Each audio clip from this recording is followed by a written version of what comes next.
Listen up, it's going down. Deep cut. Whatever. Alright, so Splatfest it's time for Splatfest. Give me a second. And so, we have our choices between which 3 teams. As you know, I'm all about that crossover content. So it's Triforce of Power, Triforce of Wisdom, and Triforce of Courage. Now, I'm trying to figure out... Because that's the Twilight Princess design, right? If I had to pick a guess, the sword in particular makes me think Twilight Princess. That's the Ocarina of Time design. I don't know. Because, see, maybe it is the Ocarina of Time design, but the sword... I don't think Ocarina of Time Zelda ever uses a sword. And that's also Ocarina of Time Ganon. Huh. Interesting. But that looks like Ocarina of Time Link. So, usually when it comes to doing stuff like this, right, whenever it's like, oh, are you power? Are you strength? Or are you strength, wisdom, or courage? I always end up in the... Basically, it's, right, are you strong? Are you smart? Or are you heroic? I always end up in the wise camp, right? Back in the day, before everyone realized how shit Harry Potter was, I was the one who always got stuck in Ravenclaw. My Percy Jackson OC was a child of Athena. So, that kind of tells you a bit where I'm going here. It's just kind of always where I ended up. And, you know, being Ravenclaw was stupid. I wanted it to be Hufflepuff. Fucking hate Harry Potter. But, you know, I'm just gonna go Triforce of Wisdom. It just makes sense. Man, I wanted to be a Hufflepuff.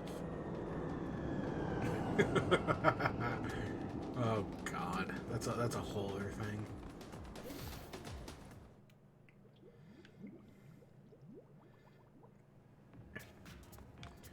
All right, let's just get right into it. I went on such a losing streak yesterday. I got my ass kicked so hard. So many games in a row. It was just awful. I had so many... I've been getting a lot of disconnects recently. I don't know if I'm alone on that, but I feel like I'm one in every, like... I'm going to say 10 matches, to be generous. But yeah, it's something like that, is a disconnect. Which, you know, wouldn't be too bad. But, you know, I say that, but then, like, I'll get like 3 disconnects in a row, and then I feel like the next, like, 30 matches, there are no disconnects. And then, right, it's something like that happens, and it's been driving me crazy.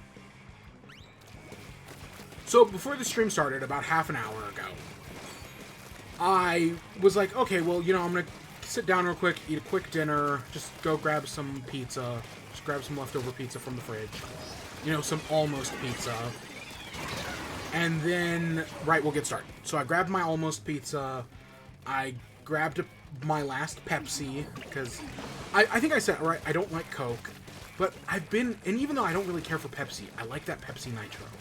So I grabbed one of those, my last one, and I went to open it and pour it in a glass. Right here at my desk. And the fucking tab broke. The tab broke off of the thing, but not before it punctured the can. So all this this highly carbonated drink just started spraying everywhere on my desk. And then I like slammed the cup on top of it to get it to stop. But by that point, right, my desk had been sprayed, my arms and my chest, right, were just covered. But the floor was covered, which I just sprayed for ants.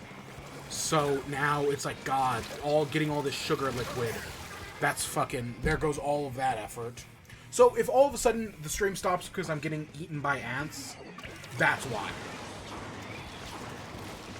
And when I say I sprayed for ants, I mean like it's maybe been 6 hours. Like I did it earlier today. So that fucking sucks. But yeah, so I just spilled Pepsi. I think that's like the second time this has happened. where I've just Pepsi's gone absolutely everywhere. The last time it was my display shelf Pepsi blew up. It fell off the shelf and just exploded. But yeah, it fucking sucks.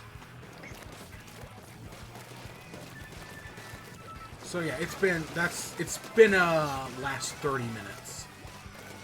Ooh, hasn't been a last 30 minutes. But we're here now. We're playing some Splatoon. We've got 2 news stories tonight. 2 things I care about. And then we've got...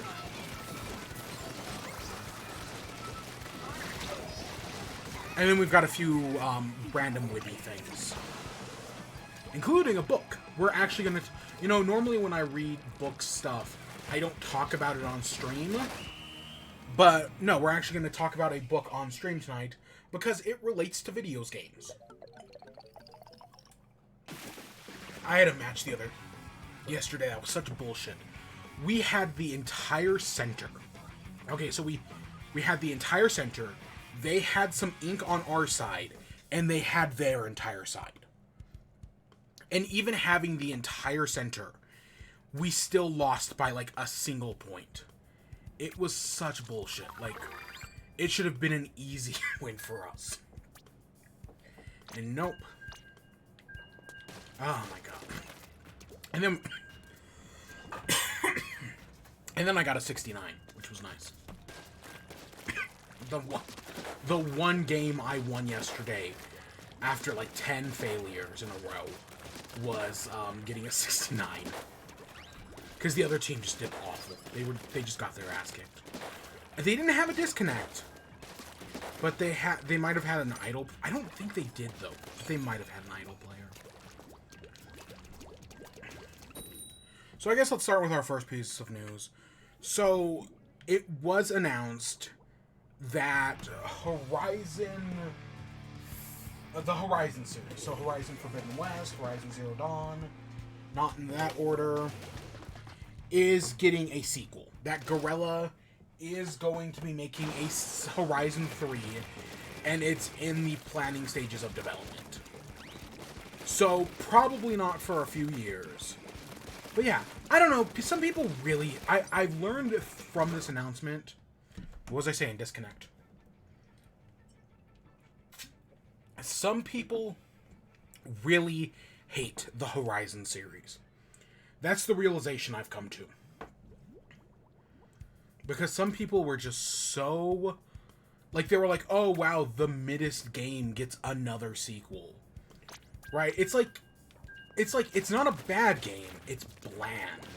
You know how, I think it's Yahtzee Kershaw does the best, worst, and blandest list? Right?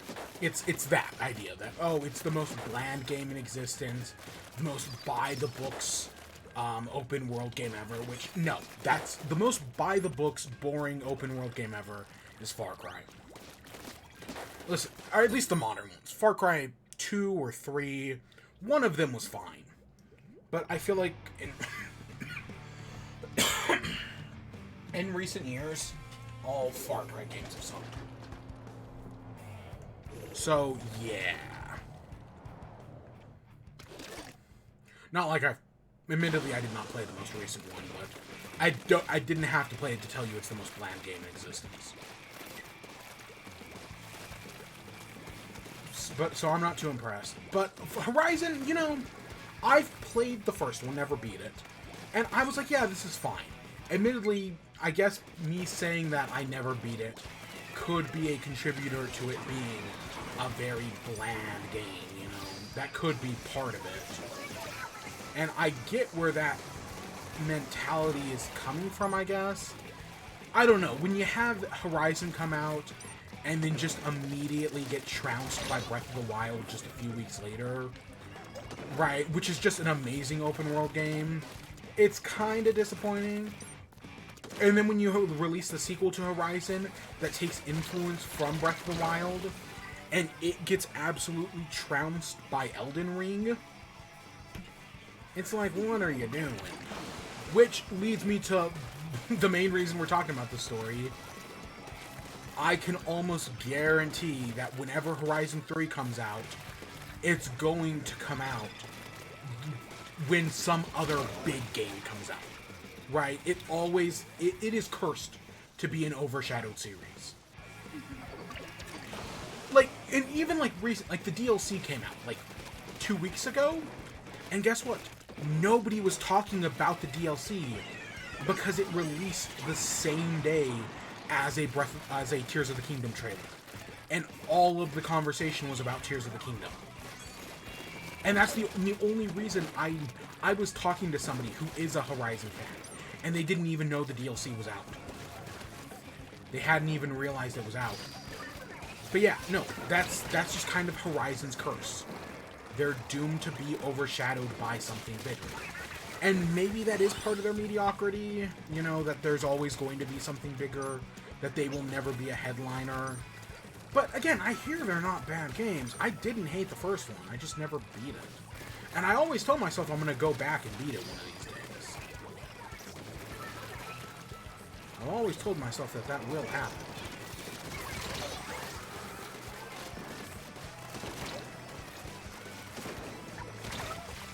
But it just hasn't happened yet.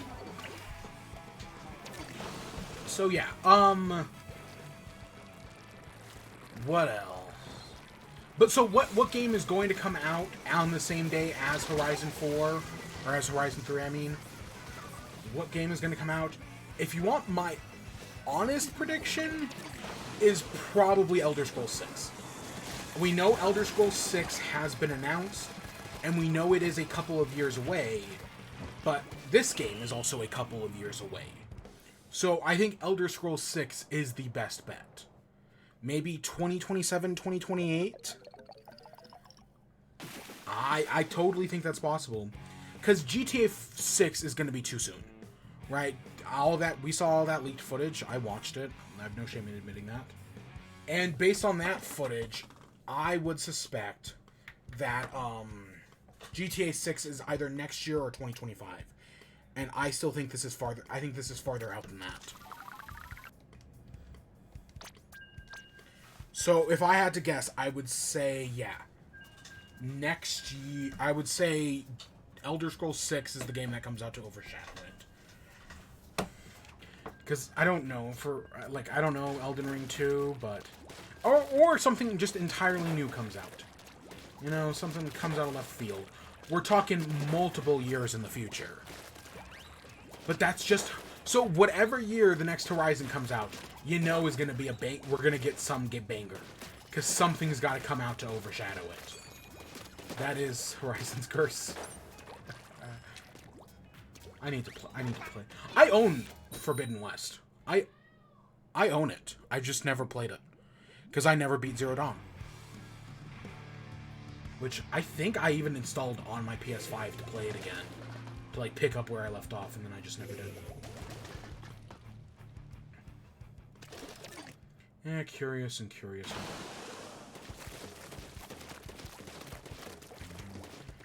So yeah, next up. So as you know, Microsoft has been trying to purchase Activision Blizzard King for a while now. There have been a lot of stories about the acquisition, and there have been investigations in several nations. And I'm pretty sure, like, most of the investigations are still ongoing. I thought the one by the European Union had been dropped. I'm not entirely sure where that stands as of this moment. But I know several of them have been... Right, most of them are just still ongoing. However, one of them has actually processed to the point where Activision Blizzard has been blocked from being acquired by Microsoft. Specifically in the UK, which this was a huge surprise. Because if you had asked anybody, even just like a week ago, they would have said that no, they were not. The UK was not going to block them, right? That the UK seemed to have been in their favor. So I actually do think this is a big surprise. Again, I am against the purchase, mainly for monopoly reasons. From my understanding of this whole lawsuit thing, from my, basic understanding, you know, reading the article, which I think I read it on Bloomberg, I want to say the reason they blocked it was not for, you know, Call of Duty, which seems to be the sticking point for a lot of people, and rightfully so. Call of Duty is a big, right, part of Sony's big argument has been that, like, oh yeah, we could make a new shooter game, but it'll never be as big as Call of Duty. Call of Duty holds such a hold on the market that even games like Battlefield, or I'm just going to use CSGO as the other example because I don't have a better example. Right, games that compete with Call of Duty on a regular basis just can't do it, right? They don't even get close to Call of Duty's numbers. Call of Duty is a phenomenon. So that's been one of the big things, but that's not why it got blocked. From my understanding, the reason it's blocked is because of cloud gaming. That the UK regulators believe that it would give that this control over Activision Blizzard King would give them too much weight in the cloud gaming industry. Which, I mean, recently Microsoft has been making deals with cloud gaming publishers to put Call of Duty, you know, that 10-year contract that Nintendo signed with Activision Blizzard? Well, yeah, they've been doing that for some cloud gaming services as well. Right? Nintendo's not the only one who has been offered one of those contracts. And yeah, I know there were at least 2 cloud gaming services that were. So yeah, that's what it looks like. I'm not surprised at all it got blocked by somebody at least. But the UK being the one to do it? Huh. I mean, to be fair, I fully expected it to go through in America. Because that's just kind of how America rolls. We don't give a shit about monopolies anymore. All of the ones we broke up, we allowed to reform. Go look up Exxon.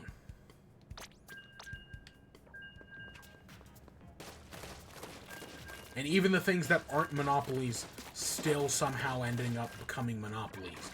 Look at cable companies. I fucking hate cable companies so much. They're all such pieces of shit. And yeah, 60. And I know if the deal falls through, because, you know, Microsoft says, of course, they're going to appeal the deal. Right, they're going to appeal this judgment. But I know if the deal comes through, I want to say I read they had to pay, like, oh gosh, I want to say it was like $3 billion. I mean, it's a $69 billion deal. So, but yeah, if it falls through, of course, I think Bobby Kotick wants this deal to go through. Because he wants to get his golden parachute and take it. Because he's a cunt. In the worst possible meaning. Yeah, he's a cunt. Not in the Australian way of putting the word, but in the American way of putting the word.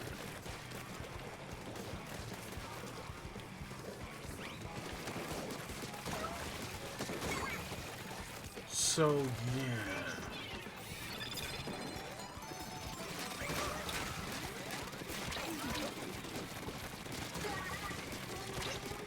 Did I get a quad kill there?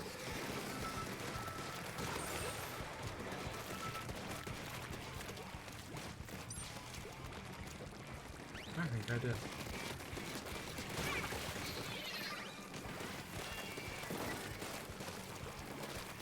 Yeah. So yeah, we'll see. I mean, the story's going to develop in the future. You know, America still needs to come out and give their ruling as well. But to be fair, I expect America's to go more. The one that I would have suspected to be like, no, this deal's not going to go through, is the European Union. I don't know. I haven't heard anything from them in a while, and I think they were the ones suspected to be backing down.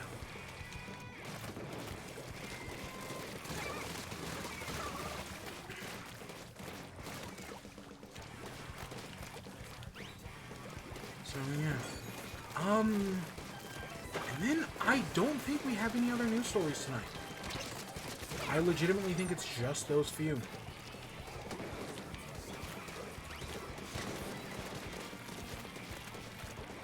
Yeah, because, I mean, other stuff has happened. The Mario Brothers movie is about to cross $1 billion. But, like, that hasn't happened yet. It'll happen probably within the next 24 hours. which I think makes it the like 10th highest grossing movie of all time.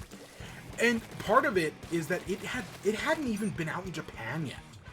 It only came out in Japan like this week. And as part of that, they're going to be releasing the Japanese version. Okay, why did everyone just disconnect? See, this is what I'm talking about. All these server issues.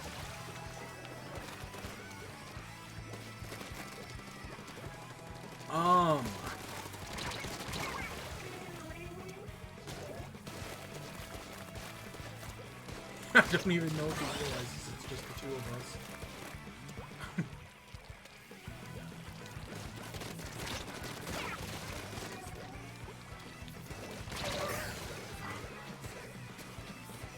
Oh my gosh, we never even covered our side. Shit.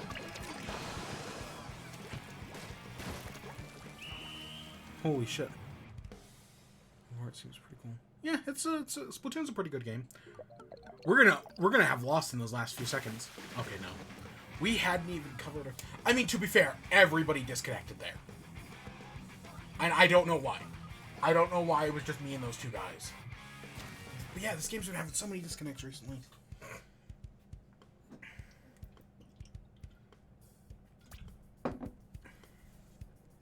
So I guess that takes us into WIBE for the night. So what have I been enjoying? Well... So, there was an indie showcase last week. And I was like, you know, I'm going to pick up an indie game or two. So, the one indie game that I've been curious about was the Sort 'em Up game A Little to the Left. Because a while ago, I had played the game last year. I played the game Unpacking.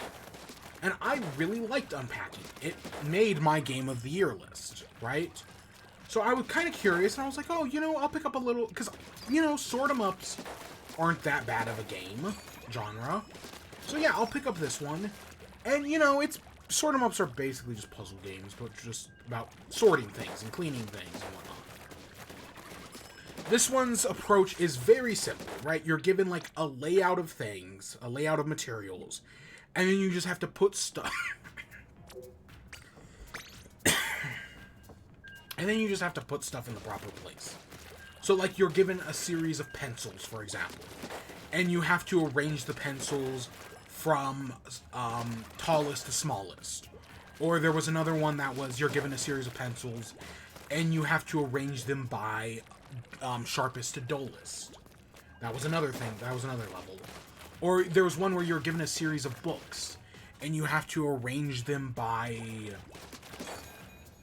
height, right? Tallest to smallest. But then there was another level where you were given books, but they had like a bar on their spine, and you had to arrange the bars going from highest to lowest, because they kind of like descended. So that was another level. There's ones where you have to like fill drawers, right? Where it's like, oh, you're given a bunch of shirt, and then you have to arrange it like, oh, the tape goes in this drawer, the spool and yarn goes in this drawer, the bucket goes in this drawer, right? Everything has its right place, and you just gotta find it. And then, you know, there's usually some steps after that. But they're all very basic levels. Visually, you know, it's simple but fine.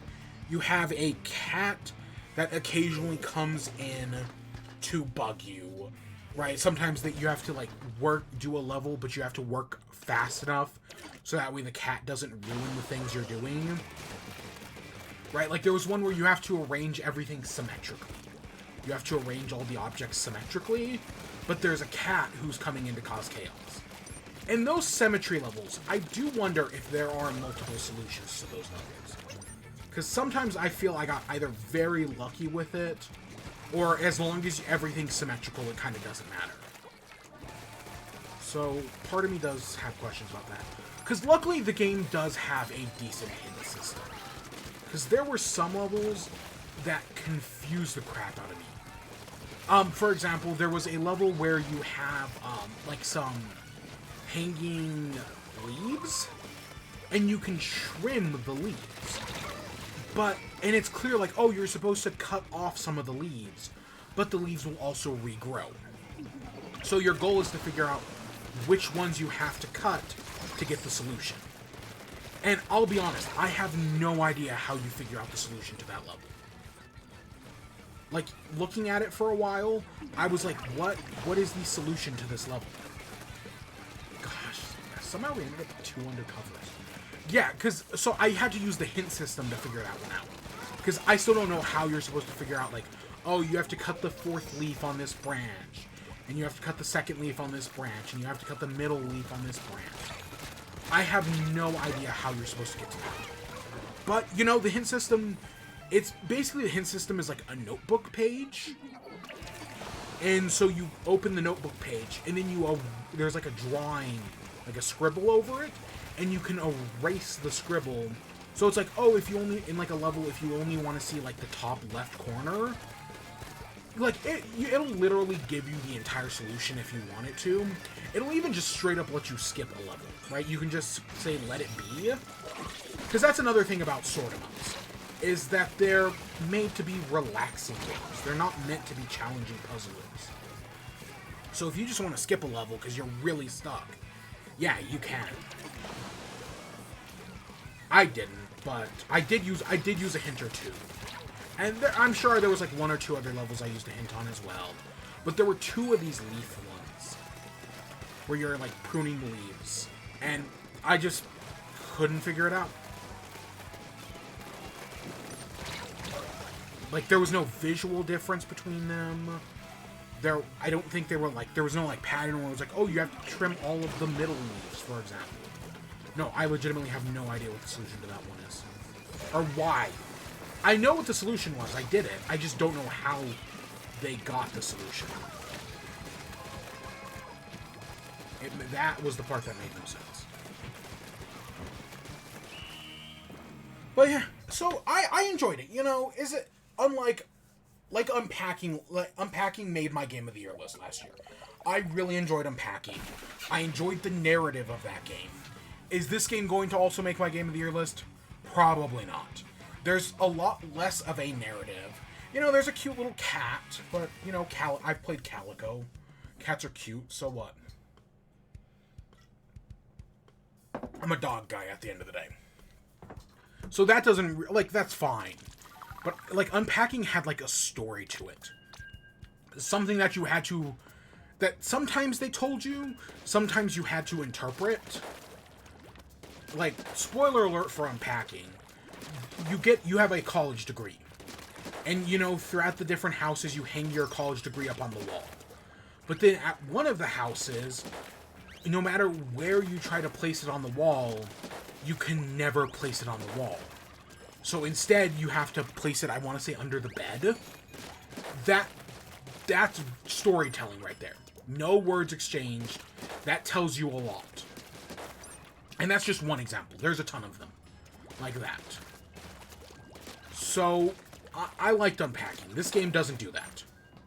It's just a sort 'em up. But it's a decent one. You know, I enjoyed it.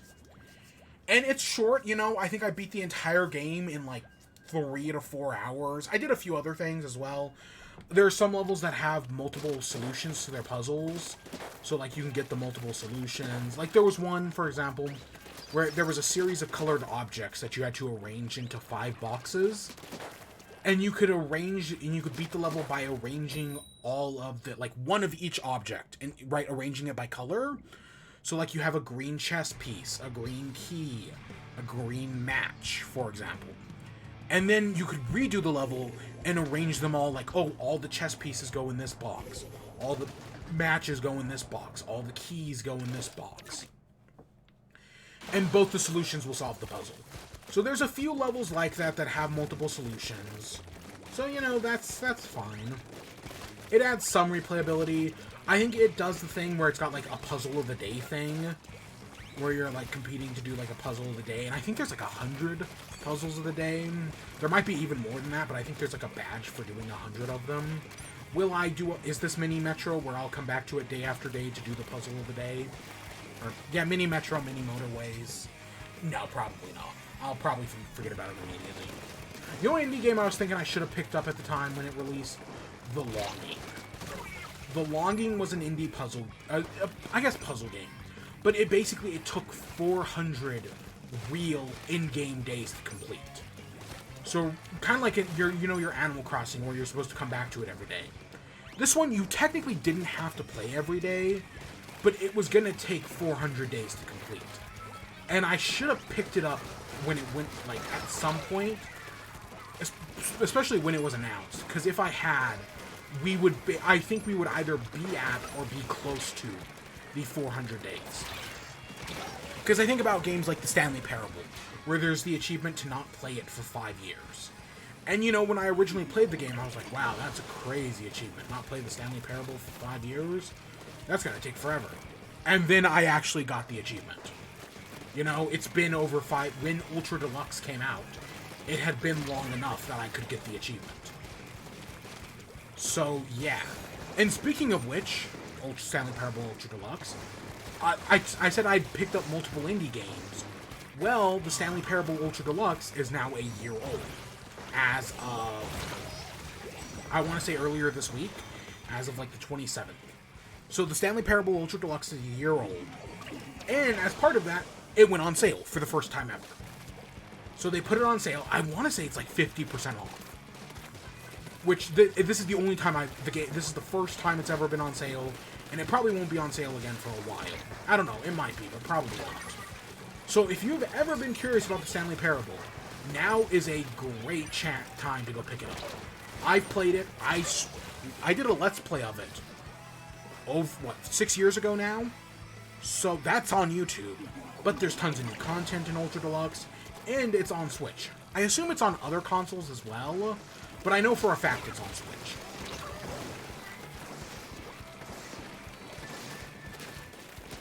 And, you know, that's kind of cool. So I did pick up Ultra Deluxe, because I have, you know, PC is PC. I don't play that many. Until Mini Motorways gets ported to Switch, which it might already be, to be fair, I don't really play that many PC games. And so I was like, yeah, of course I'm going to pick up Ultra Deluxe on Switch. I just was kind of waiting for a sale, and the sales happened, so I picked it up. So yeah, I have not played it yet, because part of me is thinking, like, you know, I Let's Play the original game. Should I do Ultra Deluxe on stream? That's kind of been my hesitation this past week. Is like, you know, maybe I should just save it, and then in May do it. Just do it on stream at some point in probably late May.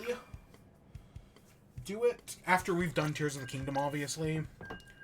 That's my thought. So I think I'm just gonna hold off on playing Stanley Parable for a while, just to do it on stream.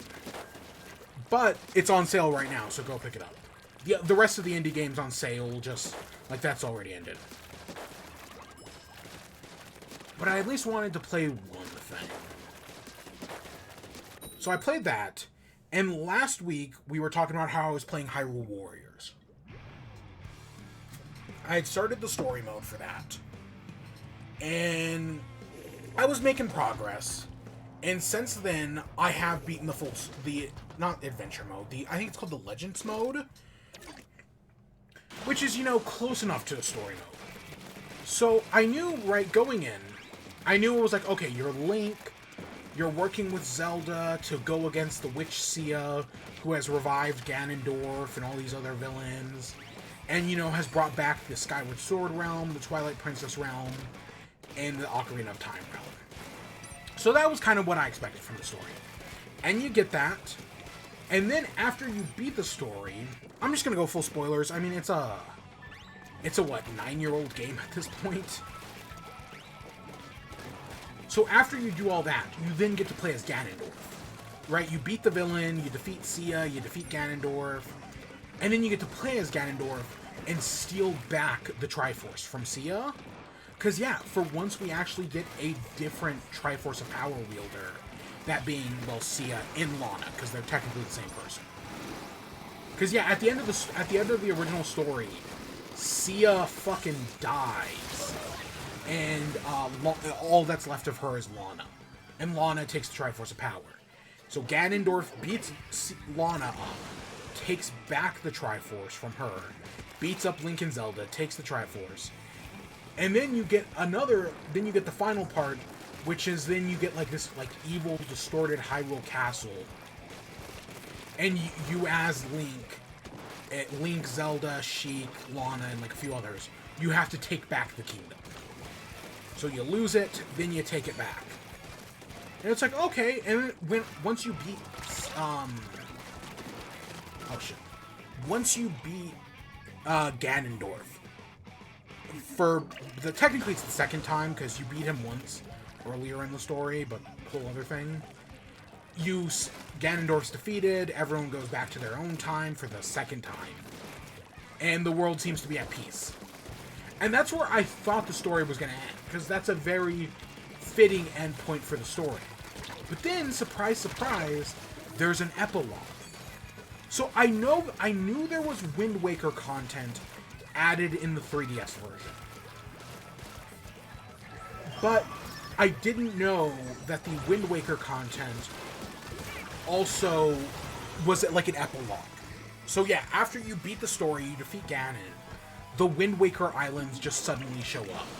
And so you team up with Tetra and the King of Red Lions to do all of the Wind Waker stuff. And you go through like Outset Island. Surprisingly enough, in the Wind Waker stuff, they don't use moblins, but they instead have this like new enemy it's like a Badlin or something like that. It's like this weird like dog-looking moblin. I don't know why they don't end up just using moblins again. But yeah, so you do this epilogue. You learn that, surprise, surprise, because someone stole the Triforce of Power again. And you learn that Sia is alive. You save Sia, redeeming her soul. Because there's this whole plot where Sia is romantically in love with Link, and her dying words are telling Lana that Link will never love her. Because, Lana is Sia, so if Sia was in love with Link, then Lana is in love with Link. But in the end, you redeem Sia, you save her, and you find out the person who stole the Triforce of Power and opened the Wind Waker world was Phantom Ganon. And I was like, okay, that's kind of cool. And, I find the King of Red Lions to be such an interesting character in that game. Because, you're literally the King of Red Lions carrying around the sail mast. And you hit people with the sail of the boat. And you can actually just straight up turn into the boat. And Tetra plays exactly like how you'd expect it. Weirdly, I'm surprised that, there's no other Links in this game. I mean, okay, in the adventure mode, I did unlock, Young Link, who has the Fierce Deities mask and everything, but I haven't really done much with him. I also unlocked, there's also, Tetra, who's the other Zelda, but there's no other Links, there's no other Zeldas. There's Linkle, Linkle's whole, so there's a paralogue with Linkle, because I think the original Linkle story was DLC. So there's a paralogue with Linkle, where you go off, you fight Skull Kid, you team up with Midna, who gets the true Midna form, which is probably, honestly, true form Midna might be one of my favorite characters in the game. I don't know, there was just something super OP about her that I really liked. So that was cool to see. And and there's this whole paralogue, and then after you beat Ganon, you have to, like, reclaim everything with, Linkle and Sheik, and it kind of, gets a happy-ish ending. It's, Hey, Bloom Doom, how you doing? We're talking Hyrule Warriors right now. But yeah, I'm doing, outside of a soda exploding on me, I'm doing okay. Yeah, no, I enjoyed Hyrule Warriors. Is it as good as Age of Calamity? No. No, I still think Age of Calamity is the better game. Especially because it does have a very cohesive story. Whereas the story in this game is just kind of like a, hey, how do we get these three characters or these three timelines to interact with each other? We'll create a new villain who accesses the Gate of Time? Sure. I'll be honest, I like Sia. Right? Her whole motivation being that she's in love with Link, but knows he'll never love her back. There's not even a confession or anything. Like, she never even gives Link a chance to reject her.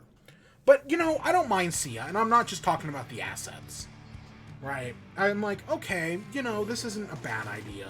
Especially the fact that she dies. I think that's very interesting.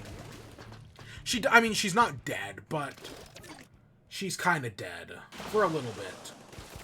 In the original game, she's definitely dead. Because the Wind Waker paralogue was added in the 3DS version.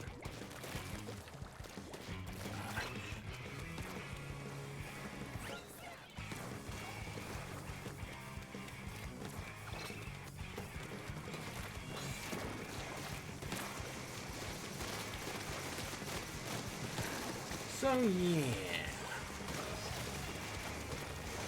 So, yeah, Hyrule Warriors. Not a bad game. So, I did start playing the... After you beat the main game, there's the adventure mode, where you basically go through the maps. Like, there's a Link 1... There's a Zelda 1 map, a Zelda 2 map, a Link's Awakening map. There's all these maps from the other games. And on these maps, you unlock characters. Like, on the Zelda 1 map, you unlock Tingle and Young Link and a few other characters. On the Link's Awakening map, you unlock Marin. So it's like, okay, you know, this is our excuse to give another character.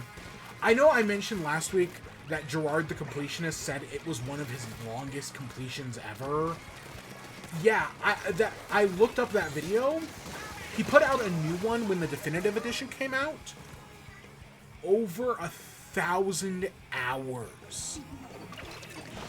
Which is crazy.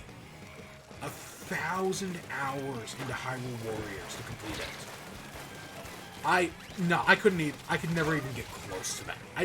I'd be amazed if I put 50 hours into that game. Amazed. But then again, I'm not the type of guy who puts hundreds of hours into games. That's just not me. I'm just playing random games right now. You know, I'm not... And I don't plan to go for that much longer, admittedly. We got one more thing to talk about after this. So...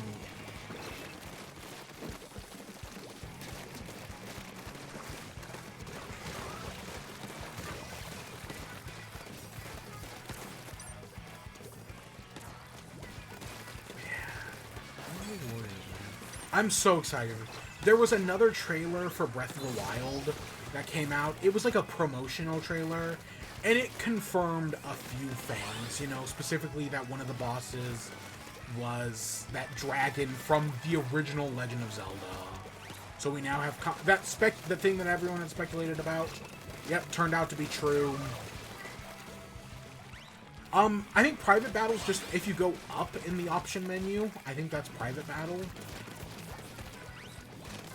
Somewhere's in the options menu, or when you like select between like private and anarchy, or between, you know, Splatfest, normal battle, stuff like that. Somewhere's in there.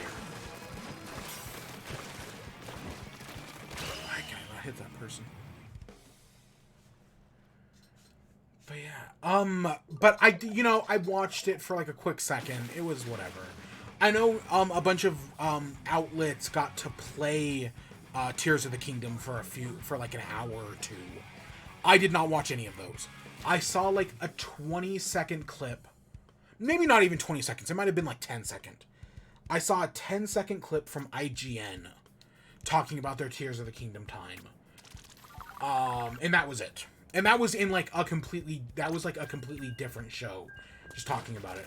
I also saw Kotaku was annoyed that they couldn't play it because Nintendo has blacklisted them. Which, you know, Kotaku, wear your blacklist as a badge of honor. Because I would rather have you be blacklisted by Nintendo than shilling out to them for their advertising money. Like, you know, every other company does. Because, you know, the video game industry is very, very scummy. Which brings us to our final topic of the night. Who hunts the whales? So, I've been a fan of Laura K. Dale for a while now. Honestly, I really think I started following her stuff. I've been a fan of the Jimquisition for years. I've said that before. For probably not a decade, but something close to that. But Laura K. Dale, I remember specifically following around the time the Switch released. Like, that was the first thing I really remember, like, seeing content from her.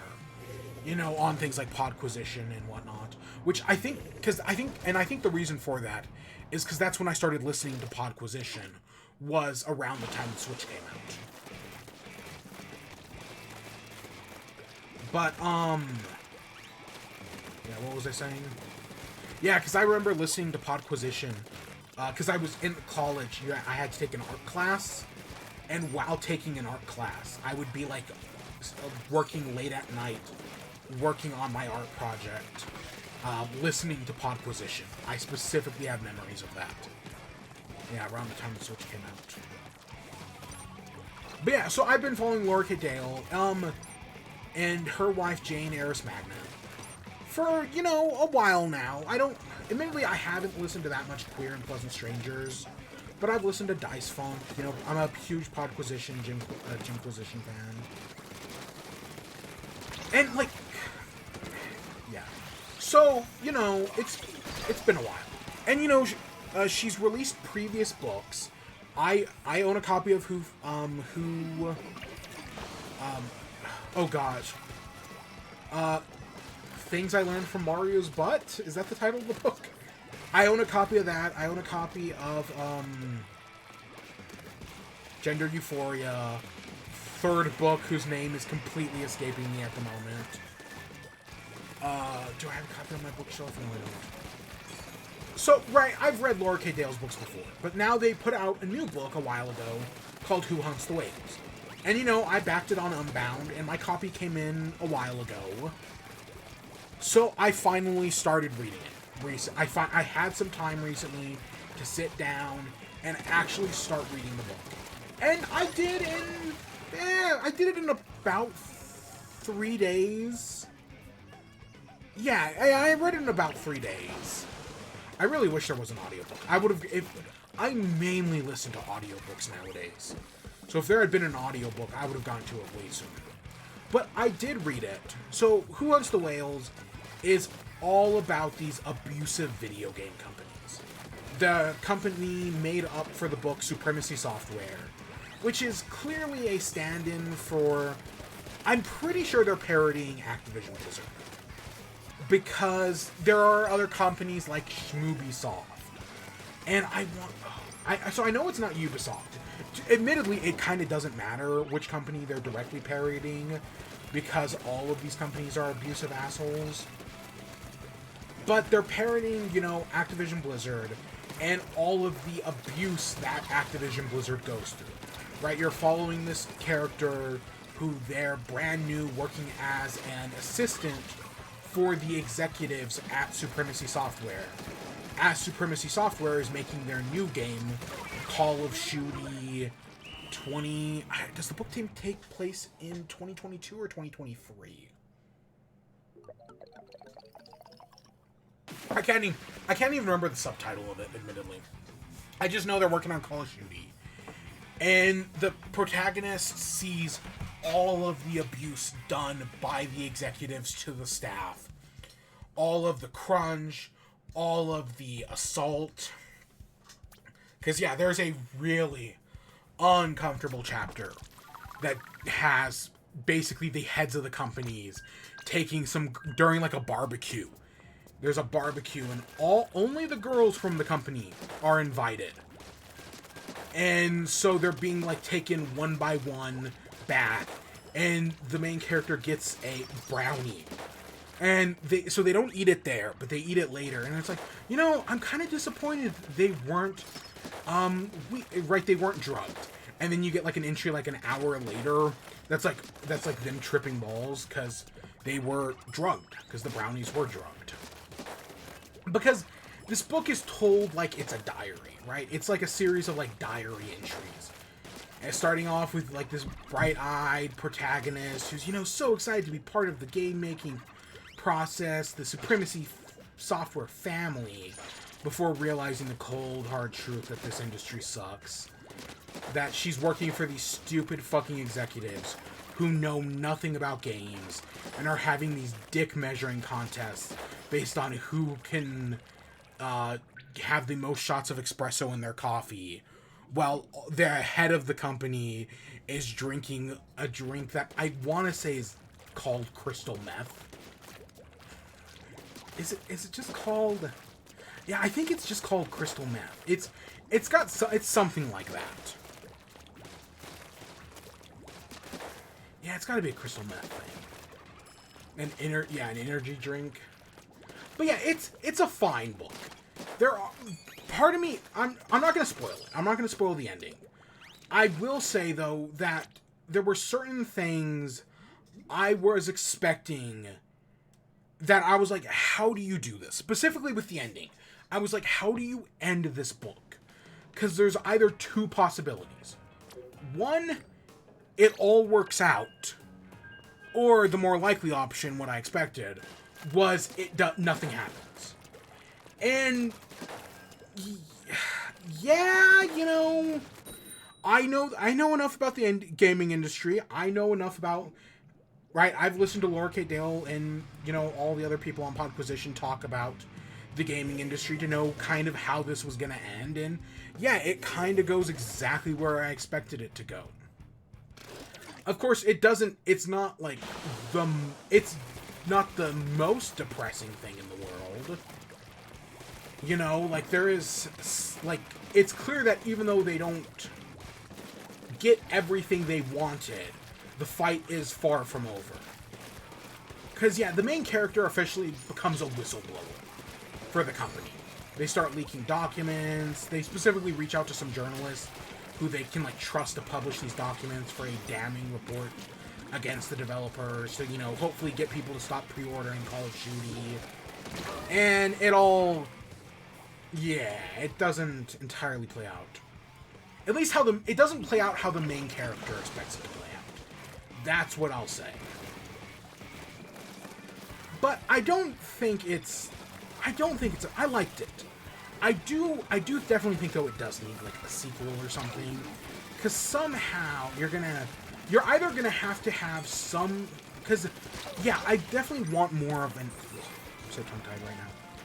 I definitely want more of an ending of some sort, right? I feel like there's no, big closure. Which, to be fair, is what I expected. But still, that doesn't really help story-wise. It's more of just hey, we have this hope that maybe things will change in the future. Maybe not, but maybe they will. We'll just have to wait and see. But, so I want a sequel where, things keep progressing, walls keep breaking. Specifically, what I want in the sequel is I'd want them to attempt to unionize. I think that would be a very interesting thing. Because there is, at one point, later on in the book, one of the CEOs pulls out, or one of the executives, pulls out a cane called the Union Buster. So actually, paying forward through that, and actually having them unionize, would be very interesting. I feel like that's an obvious place to go. But yeah, as a standalone book, it's fine. But I guess I want more from it as well. I'd want to read a sequel. I want to see things actually progress. I don't expect it to end all sunshine and rainbows. But, yeah. But it takes place over the span of, a year. So, you start in January with the development of Call of Duty. Right, it's just kicking into gear. And then it ends after, in January of the next year after the game is released. So, yeah. But I liked it. I definitely, if they put up another one on Earthbound, yeah, I'd read it. Gosh, that's a lot of special. Yeah, any other details?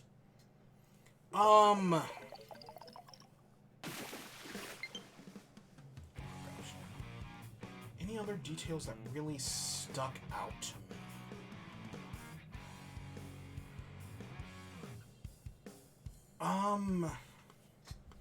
I don't know, there's just, it's the game industry. There's a lot of fucked up shit. And they cover it, and they don't beat around the bush out of any of it. Right? The executives are real scumbags, on the floor, off the floor. And they just don't give a shit. They don't know anything. It's just some terrible stuff. But it's everything that's happened in that book has happened in real life. Be it allegedly at Activision, Blizzard, Ubisoft, EA, other studios whose names I can't think of.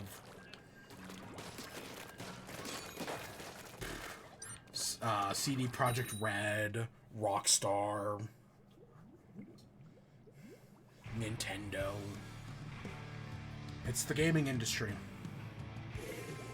There's no pie in the sky. Hey, this is a great job. You know what? I don't... Okay, I might be forgetting something, but you know, something I would want to see more of? I guess I'd want to see more of QA?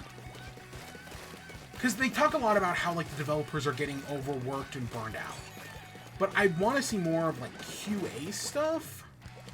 And more of, like, you hear those stories from, like, The Last of Us devs or the Mortal Kombat devs who get, like, PTSD from making realistic graphics that, like, accurately shows a person's spine being ripped out because they watched, like, Taliban videos of those actions. I would like to see something like that. That's an aspect of the gaming industry that I would like to see represented in a future book. Yeah, because that stuff... Like, I read those stories about Facebook all the time. And just how terrible they are to their content moderators. Elon Musk destroying his content moderation team when he took over Twitter. So that'd be something I think would be interesting. I don't I mean, the book might address it, but I can't think of anything off the top of my head. That's specifically, like, that issue.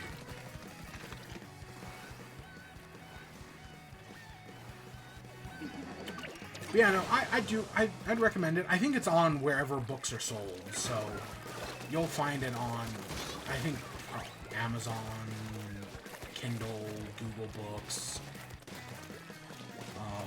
anywhere. Unbound, of course. That's probably where you get physical copies. I don't know. Admittedly, most of my books I buy nowadays are digital books. There are very few exceptions to that. And it's usually stuff like this, like Kickstarted stuff. Like, any book I've backed through Kickstarter or Indiegogo, like the Brandon Sanderson books. Yeah, those are all just like, yep, you know, it's a special thing. I don't even really read that much Brandon Sanderson. Correction, I don't. But, you know, that's a special project. I might as well get into that as well. I was surprised to learn he's Mormon. I did not know that until very recently.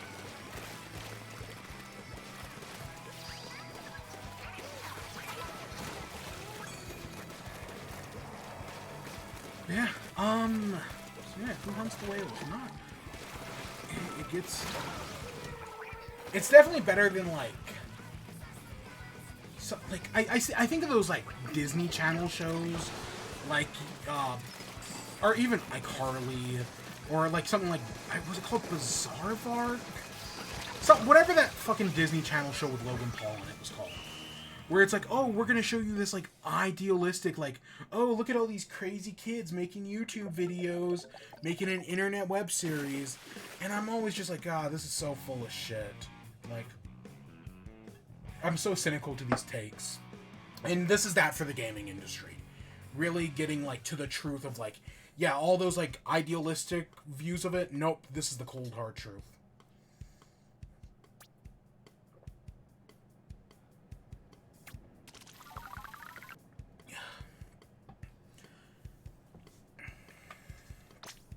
So we're just...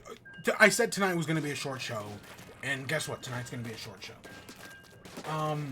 We'll do one more match, and then we'll call it for the night. Yeah. Yeah, I'm feeling good about that. It's been whatever of a night. I just can't believe my last Bepis exploded.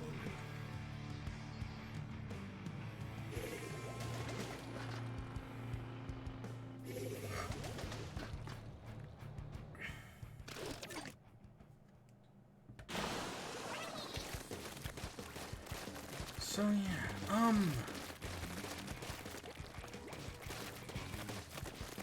And, you know, part of me is probably on the idea of the ending, because one of the other books the book I'm currently rereading. I was gonna say one of the other books but no, I'm actually currently reading it. Is I'm rereading the first Percy Jackson, The Lightning Thief. And as a result of that book, one of the things I do remember having a problem with is the ending. Because, you know, you spend the entire book like, oh, we gotta find the Lightning Thief, right? We gotta figure out what's gonna happen. And then they go and fight Ares or whatever. He gets the lightning bolt from Ares, then he beats up Ares. And then it's like, oh, when the book seems like it's gonna end, you then get this just big cliffhanger. That's like, oh, guess what? Surprise, surprise, Luke Costello. Castillo? Whatever Luke's last name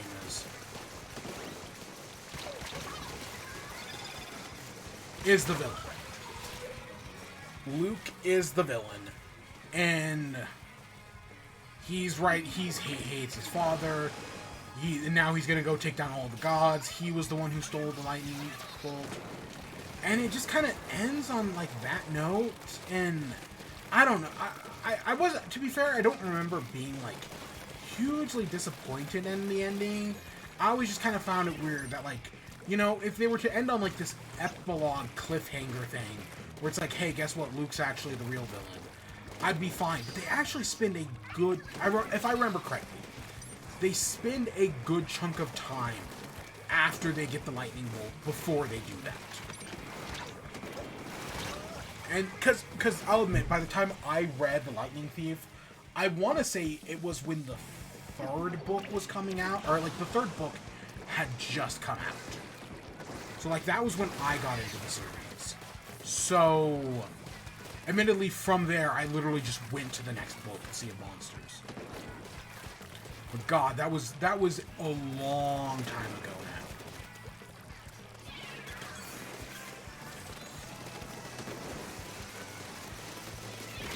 Yeah, because I did, gosh, back when I used to be able to actually read books,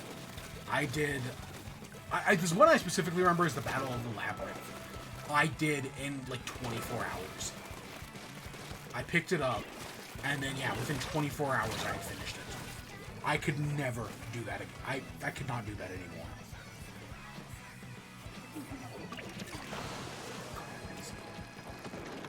But no longer. I don't know. I still try. I still try to read. You know, I just don't talk about it on stream much.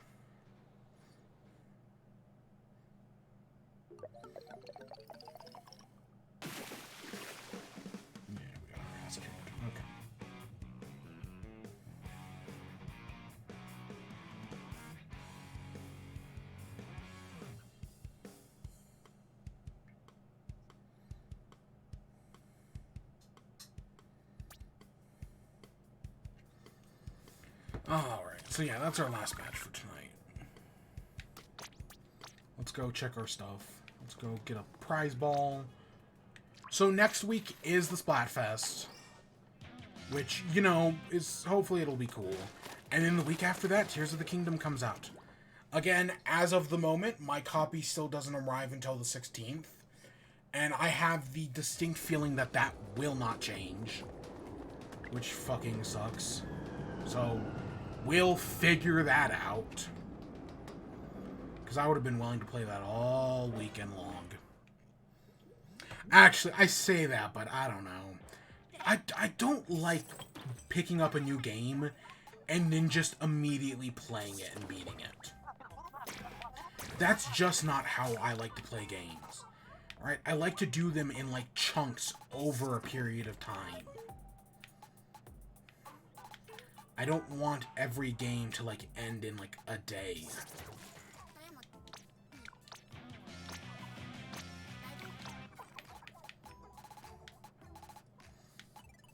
I don't know what happened to these. Yeah, I don't like... And I know, right, I think I spent an entire month on the original Breath of the Wild. Like, I think I picked up Breath of the Wild on, right, March 3rd. And I had beaten the game by April 3rd. I want to say that, like, or at least I had my review out by April 3rd. That sounds right in my head. You got the final piece of gear for me? Cool. So yeah, I think I only have like 2 amiibos left to do. I think. I don't know. I'll have to check. So we will be back hopefully tomorrow with Breath of the Wild. You know, where we've got the last memory to find. We've got the... we've got a few more shrines I need to... I should do anyways. Yeah, we've got a few more shrines that I'd like to do. I'd like to hit 100. I'm going to aim for something like that. We definitely got to go back to Ateno. Because, you know, we have to go back to Ateno and buy a house. And maybe start the Terrytown side quest if it'll let us. Looks like Pearl. So, I want to do all that. I want to do the Terrytown. I'd love to buy the house. And I want to do the other thing. So that's the plan.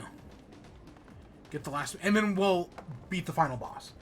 And then the stream... That'll be, what, part 11? And then part 12 is the end of the... Right, is the DLC. Which might take one part. It might be multiple parts. I don't know. I don't know how long the DLC is going to take. I'm not touching the Trials of the Master Sword. I have no interest in that. So, yeah, that's coming up in the imminent future. But we should have the game done by the time Tears of the Kingdom comes out. Right? If we're beating the game officially tomorrow, and then we're doing the DLC next week, yeah, we'll be done by... And then Tears of the Kingdom comes out the following week. So we should be all squared away. We should be all good. And then, yeah. And then Tears of the Kingdom comes out. And I'll play it not the weekend it comes out, but the next week. Because fuck me. I'm going to have to be on total... I'm just going to have to just leave Twitter. That's the worst. You know, it's funny. I guess the guy who created Twitter, Jack, has just started a new Twitter... Because Elon Musk did not include a do not compete clause in his contract to buy Twitter. So Jack just started a new one that is exactly like Twitter. I guess everyone's moving to it. But then again, everyone said they were moving to Mastodon. And nobody talks about Mastodon anymore. So I don't know. We'll see how this whole Blue Sky thing shakes out. I think it's called Blue Sky. Whatever. We'll see. But yeah, that's where I'm going to end off for tonight. We'll be back tomorrow with Zelda. So until then, I hope you all enjoyed. Stay tuned for more. Until next time, peace.